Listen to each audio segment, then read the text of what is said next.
안녕하세요. 오늘도 신정근 작가님의 40 논어를 읽어야 할 시간에 한 챕터를 나누고자 합니다. 오늘은 고독에 대한 내용을 함께 나누고자 해요. 고독. 혹시 고독해 본 적 있나요? 고독함? 저는 고독이 제 인생과 정말 상관없는 개념인 줄 알았어요. 그렇게 인생을 살아왔어요. 그 인생의 절반을 그런 식으로 살아오다가 미국에 오고 나서야 고독함을 처음으로 느껴봤습니다. 그때 느꼈던 감정이 지금도 생생하게 느껴져요. 무섭더라고요. 두려웠습니다. 모든 것과 차단되어 나 홀로 남아 있다는 느낌? 그때의 느낌을 핵심으로 정리하자면 무거움, 짙은 어둠, 두려움, 뭐 이런 것들이었어요. 생각보다 굉장히 무서웠다는 기억이 있습니다. 따라서 오늘 읽었던 이 고독이라는 챕터가 저에게 있어서는 남일처럼 느껴지지 않았고, 역시 이 내용을 읽으면서 과거의 그 고독함을 반추해 보면서 그때 내가 놓쳤던 게 무엇이 있을까? 어떻게 하면 다시 고독해지지 않을 수 있을까? 이런 사유에 젖어봤네요. 자, 제가 한번 읽어볼게요. 제목은 고상함의 길은 외롭지 않다. 덕불고. 사람을 좌절하게 해서 힘들게 하는 것이 무엇일까? 여럿 있겠지만 고독만큼 견디기 어려운 것도 없다. 이렇게 말씀하신 다음에 신정근 작가님께서는 고독함을 네 종류로 나눕니다. 첫 번째, 처벌을 받아서 누구도 나를 아는 척하지 않는 고독이 있고요. 둘째는 함께 출발했지만 애써 노력해도 자꾸만 뒤로 처지면서 겪는 고독이 있고, 셋째는 내가 가고자 하는 길이 타당한데도 누구의 동조를 받지 못해 버려지는 느낌이 드는 고독이 있다고 합니다. 끝으로 넷째는 시대를 너무 앞서갔던 탓에 세상으로부터 따뜻한 눈길을 받지 못하는 처절한 고독이 있대요. 물론 이 네 가지 고독 외에도 더 많은 고독들이 있을 겁니다. 이를테면 제가 아까 말씀드렸던 고독, 제가 느꼈던 고독 있잖아요. 미국에 처음 왔을 때 느꼈던 고독. 그 고독함은 작가님께서 말씀하신 네 종류의 고독에 들어가지 않아요. 사람에 따라 고독을 바라보는 관점과 언제 고독해지는지에 대해서 다양하게 다가갈 수 있을 것 같아요. 자, 첫 번째 고독 한번 살펴볼까요? 처벌을 받아서 누구도 나를 아는 척하지 않는 고독이 있다. 이런 고독함을 겪어보셨나요? 저는 인생에서 겪어본 적이 있습니다. 언제냐면 제가 어렸을 때 가난하게 살았어요. 그래서 친구들과 함께 물건을 훔치거나 이랬던 적이 있었는데, 그 소도둑이 바늘도둑 된다고 저희 집 근처에 사는 외국인 선교사 집에 들어가서 물건을 몇 개 훔친 적이 있어요. 물론 저는 회개를 했습니다. 그리고 선교사님께 직접 찾아가서 죄송하다고 말씀을 드렸고, 과거 얘기를 꺼내서 참 부끄러운데 그래도 한번 나눌게요. 결국에는 걸렸습니다. 그래서 경찰서에 가서 많이 맞았어요. 혼나고. 그때는 뭐 인권 이런 게 없었습니다. 그때는 진짜 군홧발로 밟고 매질하고 그 경찰봉으로 때리고 뺨도 맞고 막 그랬거든요. 그래서 없는 자백을 막 만들도록 하는 거예요. 훔치지도 않은 것을 훔쳤다라고 거짓으로 증언하게 만들고. 결국에는 제가 그 경찰서 안에 보면 그 창살이 있잖아요. 그 안에 들어가서 막 울고 있었는데, 고등학생 때였어요. 그때 굉장히 고독했습니다. 주변에 있는 사람들이 저를 쳐다보는데 마치 쓰레기 바라보듯, 짐승 바라보듯 쳐다보는 거예요. 물론 제가 잘못했죠. 그때는 뭐 인권이라는 개념도 없었어요. 그냥 내가 버러지였구나, 내가 잘못했구나. 그때 몰려오는 죄책감, 창살 안에서 구석에 쪼그려 앉아 있어서 저 혼자 겪고 있던 그 두려움, 고독함, 그거는 말로 형용할 수 없었어요. 근데 너무 감사한 게 몇 시간 지나니까 저희 부모님이 오시더라고요. 엄마가 밖에서 눈물을 막 흘리면서 내가 잘못했어요. 내가 잘못했어요. 내가 아들을 잘못 키워서 그래요. 그러면서 경찰한테 손과 발이 닳도록 비시는 모습. 그리고 바카스를 몇 박스 사왔는지 몰라요. 그 모습이 지금도 생생하게 기억이 납니다. 그때 제가 느꼈던 고독함, 그리고 어머님의 마음에 못질을 했다는 죄책감. 제가 한동안 이 추억을 잊고 있었거든요. 뇌라는 게 인간이 경험했던 사건 중에 지우고 싶은 부분, 잊고 싶은 부분을 이렇게 덮어놓는다고 하잖아요. 그랬던 것 같아요. 오랫동안 이 추억이 덮어져 있었는데, 오늘 이 책을 읽으면서 과거에 덮어놨던 그 추억이 다시 새록새록 떠올랐습니다. 처벌을 받아 누구도 나를 아는 척하지 않는 고독이 있다라는 표현을 읽을 때 그 생각이 주마등 스쳐가듯 스쳐갔어요. 혹시 여러분 이러한 고독을 느껴본 적이 있나요? 있어도 말 안 하시겠죠. 창피하니까. 근데 제가 먼저 열었잖아요. 여러분께서 이런 고독을 나누고 싶다면 댓글 부탁드려요.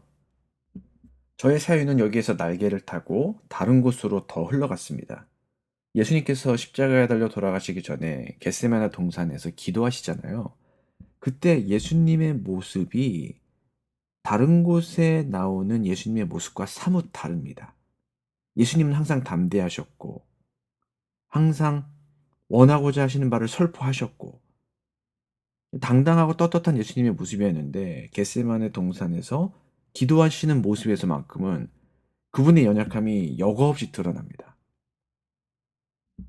그분께서 곧 마셔야 될 성부 하나님의 진노의 단을 피할 수 있으면 피하게 해달라고 기도를 하시죠. 물론 예수님께서는 아버지의 뜻대로 해달라고 기도하시지만 그 기도의 이면에는 그 잔을 마시고 싶어 하지 않는 예수님의 마음이 담겨 있음을 볼 수 있습니다. 어디 이뿐인가요?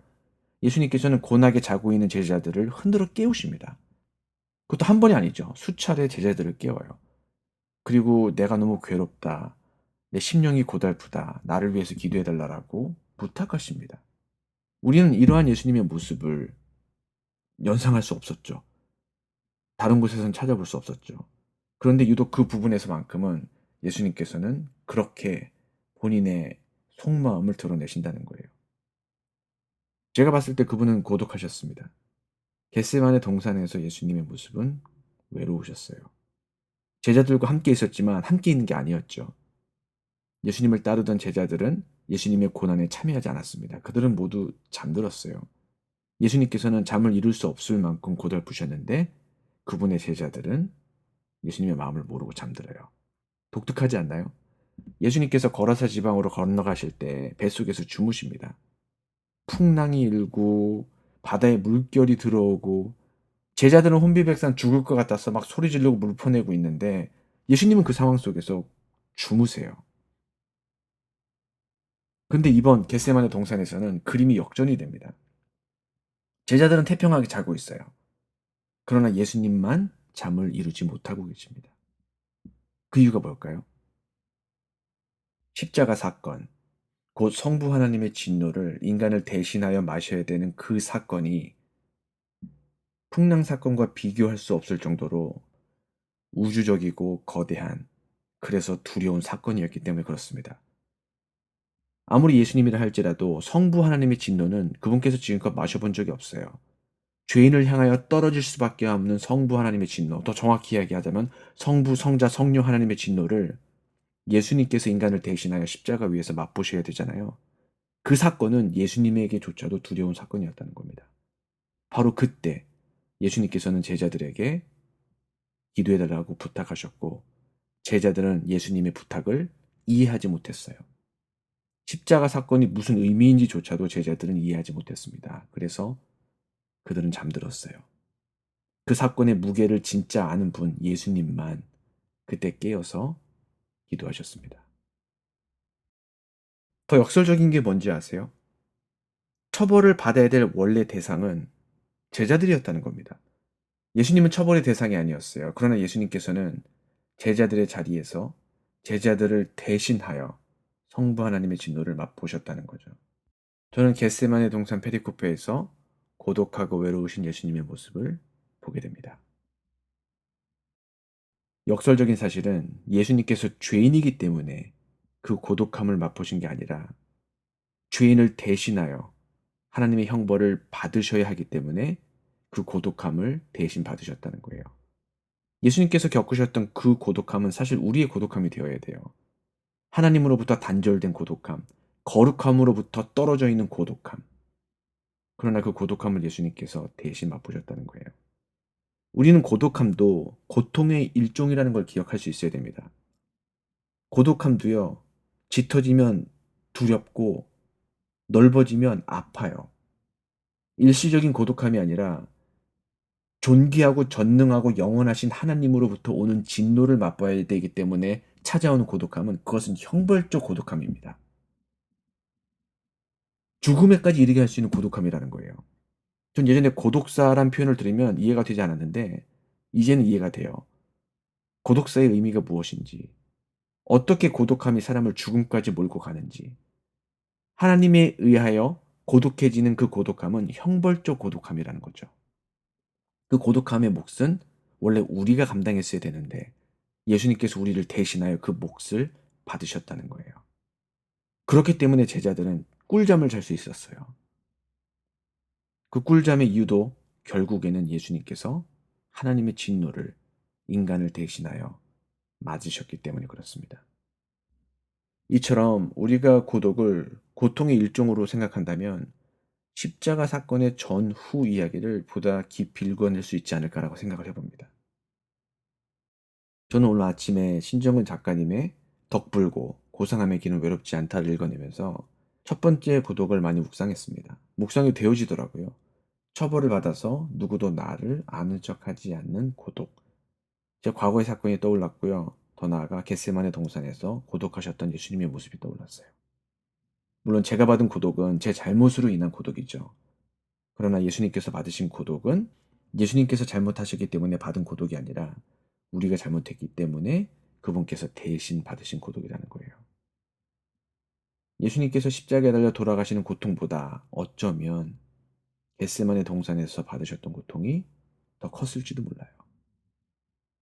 우리는 십자가 사건에만 너무 꽂혀서 그 전후의 맥락을 보지 못하는 경우가 있는데, 물론 십자가 사건, 우리 인생에 있어서 가장 중요한 사건 중에 하나죠. 그러나 십자가에서 예수님께서 돌아가시기 전에 그분께서 밟으셨던 길을 보다 구체적으로 바라보기 시작한다면 우리가 보지 못했던 예수님께서 우리를 대신하여 받으신 또 다른 고통들을 찾아낼 수도 있습니다. 고독함도 그 중에 하나죠. 이처럼 제가 인문학적 책을 좋아하는 이유가 뭐냐면 성경에서 놓치고 있었던 부분을 더 깊게 볼 수 있도록 돕기 때문에 그래요. 다시 한번 강조하지만 저는 논어를 성경과 같은 급의 책으로 생각하지 않습니다. 성경은 하나님의 유일무이한 특별 계시예요. 논어는 거기에 견줄 수가 없죠. 그러나 그렇다고 해서 논어가 가치가 없느냐, 그렇진 않습니다. 인문학적 서적은 우리에게 세상을 바라볼 수 있는 눈을 넓혀주고요. 그 눈으로 우리가 성경을 다시 한번 읽어낸다면 그동안 놓치고 있었던 또 다른 주변 부분을 구체적으로 볼 수 있도록 돕는 안목을 제공할지 몰라요. 지금 우리가 하고 있는 이 모임이 지금 그런 모임이잖아요. 좁은 시선으로 성경을 읽어내는 것도 좋지만 때로는 넓은 시선으로 성경을 읽어내는 모습도 좋습니다. 이 수업이, 이 모임이 저와 여러분에게 그러한 안목을 제공해 주기를 진심으로 바라요. 저는 여러분에게 숙제 하나 드리면서 오늘의 모임을 종료하도록 하겠습니다. 겟세마네 페리코페를 펴시고요. 한번 고독의 관점으로 읽어보세요. 그리고 고독을 고통의 하나의 종류라고 생각하시면서 읽어보세요. 예수님의 공생애 중에 그분께서 얼마나 고독하셨는지도 한번 생각해 보고요. 특별히 십자가 사건 바로 전에 있었던 겟세마네 페리코페를 홀로 계신 예수님의 모습을 연상하면서 생각해 보세요. 그리고 제가 조금 전에 말씀드렸던 거라사로 향하시는 예수님께서 홀로 주무셨던 사건과 이번에는 홀로 깨어 기도하셨던 예수님의 모습을 비교해 가면서 풍랑과 하나님의 진노 사이에 어떠한 차이점이 있는지도 한번 살펴보세요.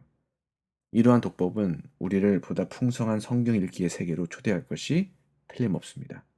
복된 시간 누리길 바라면서 우리는 다음 시간에 더 좋은 내용으로 만나도록 하겠습니다. 감사합니다.